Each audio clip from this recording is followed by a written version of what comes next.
Taiwan ने दावा किया कि चीन अगले 4 साल तक वो उस पर कब्जा करने के लिए कोई भी कदम उठाने की हिम्मत नहीं करेगा। इसके लिए उसने रूस और यूक्रेन की जंग का हवाला दिया। और वहां के खुफिया विभाग के प्रमुख ने दावा किया कि रूस अब यूक्रेन के साथ जंग में बुरी तरह फंस चुका है।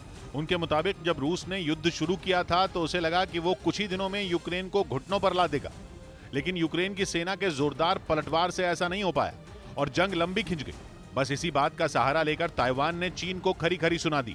वहां के खुफिया विभाग के प्रमुख चिन मिंग थोंग के मुताबिक चीन का ताइवान पर कब्जे का सपना खटाई में पड़ गया, क्योंकि जिस तरह से यूक्रेन ने रूसी सेना को जवाब दिया और अभी तक उनके आगे घुटने नहीं टेके, उसने ताइवान के हौसले को बढ़ा दिया। और यही वजह है कि ताइवान अब यूक्रेन का हवाला देकर चीन को रूस से सबक लेने की नसीहत दे रहा है। साथ ही यह दावा भी कर रहा है कि चीन अगले 4 साल तक तो ताइवान पर कब्जे के बारे में सोच भी नहीं सकता। अगले 4 साल यानी 2026 तक, जब तक वहां की मौजूदा राष्ट्रपति का कार्यकाल है। दावा तो यह भी किया गया कि चीन के राष्ट्रपति शी जिनपिंग ने रूस की हालत देखकर अपनी सेना की ताकत को फिर से परखना शुरू कर दिया है, क्योंकि ताइवान के मुताबिक अगर चीन ने उस पर हमला किया तो उसके लिए भी जंग रूस की तरह ही परेशानी से भरी होगी।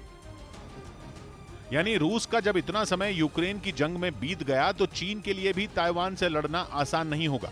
वो भी तब जब अमेरिका यूक्रेन की तरह ही ताइवान के साथ भी खड़ा है। यानी जिस तरह से अमेरिका जंग में यूक्रेन की मदद कर रहा है, वैसी ही मदद ताइवान को भी मिलने की उम्मीद है।